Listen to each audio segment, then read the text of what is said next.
ಈಗ big boss captaincy task ನೀಡುತ್ತಿದ್ದಾರೆ. 9 ಅಭ್ಯರ್ಥಿಗಳು ತಮ್ಮ ಬ್ಯಾಸ್ಕೆಟ್ನಲ್ಲಿಯೂ ಚೆಂಡನ್ನು ಹಾಕಬೇಕು.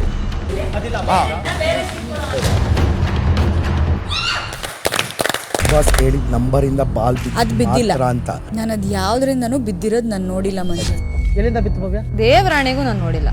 ನಾನು ನೋಡಿದೆ, ನಾನು ಅದು ಬೇರೆ ಬಲ್ಲ ಅಂತೆ. ಭವ್ಯವಾಗ ಸುಮ್ಮನೆ ಆಯಿತು. Guarantee guarantee guarantee. ಇದು ಗ್ಯಾರಂಟಿ ನ್ಯೂಸ್. ನಾನು ಧನುಶ್ರೀ.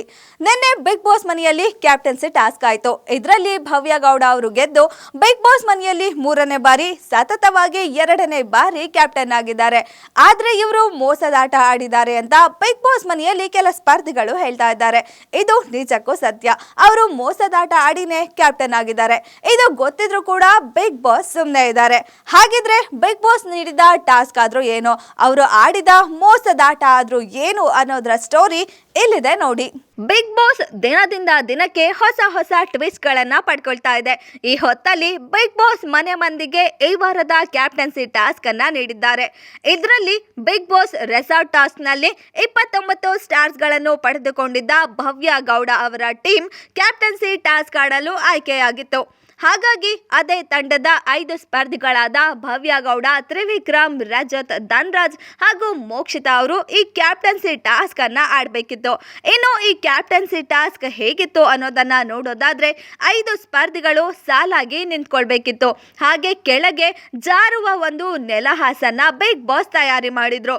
ಜೊತೆಗೆ ಮೇಲೆ ಅನೇಕ ನಂಬರ್ಗಳಿರುವ ಬಾಲ್ಗಳ ಗೊಂಚಲುಗಳನ್ನ ತಯಾರಿ ಮಾಡಿದ್ರು.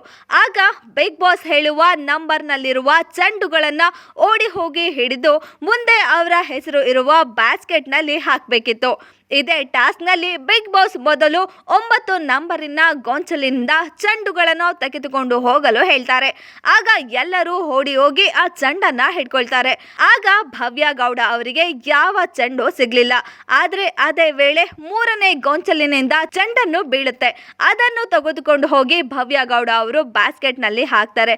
ಇನ್ನು ಆ ಚೆಂಡೆ ಬುಟ್ಟಿಗೆ ಬೀಳುತ್ತೆ. ಇದನ್ನು ಯಾರು ಉಸ್ತುವಾರಿಗಳು ಗಮನಿಸಿರ್ಲಿಲ್ಲ. ಇದರಿಂದ ಮೊದಲ ಹಂತದಲ್ಲೇ ಭವ್ಯ ಗೌಡ ಅವರು ಸೇಫ್ ಆಗ್ತಾರೆ.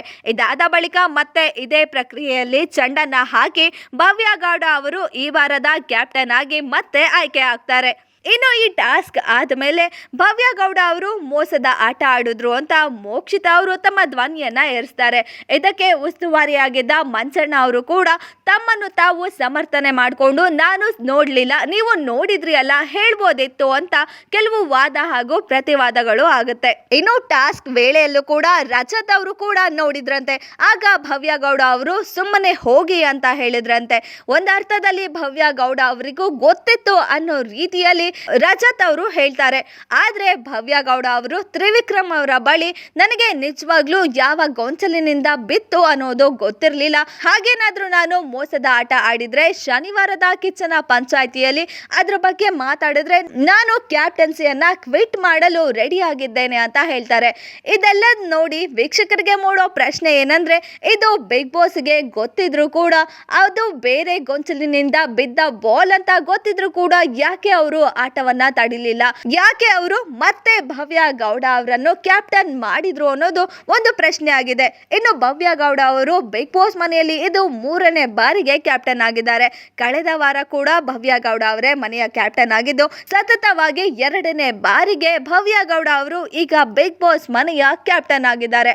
ಇನ್ನು ಕಿಚ್ಚನ ಪಂಚಾಯಿತಿಯಲ್ಲಿ ಈ ಬಗ್ಗೆ ಚರ್ಚೆ ಆಗುತ್ತಾ, ಭವ್ಯ ಗೌಡ ಅವರು ತಮ್ಮ ಕ್ಯಾಪ್ಟನ್ಸಿಯನ್ನ ಕ್ವಿಟ್ ಮಾಡ್ತಾರಾ, ಕಾದು ನೋಡ್ಬೇಕು. ನೋಡಿದ್ರಿ ಅಲ್ಲ, ಬಿಗ್ ಬಾಸ್ ನೀಡಿರುವ ಟಾಸ್ಕಿನ ಪ್ರಕಾರ 9ನೇ ನಂಬರ್ ಅಲ್ಲಿರೋ ಬಂಚಿನ ಬಾಲ್ ಅನ್ನ ಬ್ಯಾಸ್ಕೆಟ್ ಅಲ್ಲಿ ಹಾಕಬೇಕಿತ್ತು. ಆದ್ರೆ ಅವರು 3ನೇ ಬಂಚಿಂದ ಬಿದ್ದ ಬಾಲ್ ಅನ್ನ ಬ್ಯಾಸ್ಕೆಟ್ ಅಲ್ಲಿ ಹಾಕಿ ಕ್ಯಾಪ್ಟನ್ಸಿ ಟಾಸ್ಕ್ ಗೆದ್ದು ಕ್ಯಾಪ್ಟನ್ ಕೂಡ ಆಗಿದ್ದಾರೆ. ಇದು ಬಿಗ್ ಬಾಸ್ಗೆ ಗೊತ್ತಿದ್ರು ಕೂಡ ಯಾಕೆ ಅವರು ಆಟವನ್ನ ನಿಲ್ಸಿಲ್ಲ ಅನ್ನೋದು ವೀಕ್ಷಕರಲ್ಲಿ ಮೂಡ್ತಾ ಇರೋ ಪ್ರಶ್ನೆ ಆಗಿದೆ. ಇನ್ನು ಇದೆಲ್ಲದ್ರ ಬಗ್ಗೆ ಗೊತ್ತಿಲ್ಲದಿರೋ ಭವ್ಯ ಅವರು ನನಗೆ ಈ ರೀತಿ ಆಗಿರೋದು ಗೊತ್ತೇ ಇಲ್ಲ ಅನ್ನೋ ರೀತಿಯಲ್ಲಿ ಮಾತಾಡ್ತಾ ಇದ್ದಾರೆ. ಹಾಗೇನಾದ್ರೂ ಆಗಿದ್ರೆ ನಾನು ಕ್ಯಾಪ್ಟನ್ಸಿಯನ್ನ ಕ್ವಿಟ್ ಮಾಡ್ತೀನಿ ಅಂತ ಹೇಳಿದ್ದಾರೆ. ಹಾಗಿದ್ರೆ ಇವತ್ತಿನ ಕಿಚ್ಚನ ಪಂಚಾಯಿತಿಯಲ್ಲಿ ಈ ವಿಷಯದ ಬಗ್ಗೆ ಚರ್ಚೆ ಆಗತ್ತಾ? ಸುದೀಪ್ ಅವರು ಇದ್ರ ಬಗ್ಗೆ ಪ್ರಶ್ನೆ ಮಾಡ್ತಾರಾ? ಭವ್ಯ ಅವರ ಕ್ಯಾಪ್ಟನ್ಸಿಯನ್ನ ಕ್ವಿಟ್ ಮಾಡ್ತಾರಾ?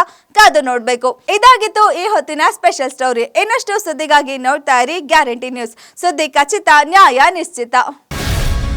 ಗ್ಯಾರಂಟಿ ನ್ಯೂಸ್, ಸುದ್ದಿ ಖಚಿತ, ನ್ಯಾಯ ನಿಶ್ಚಿತ.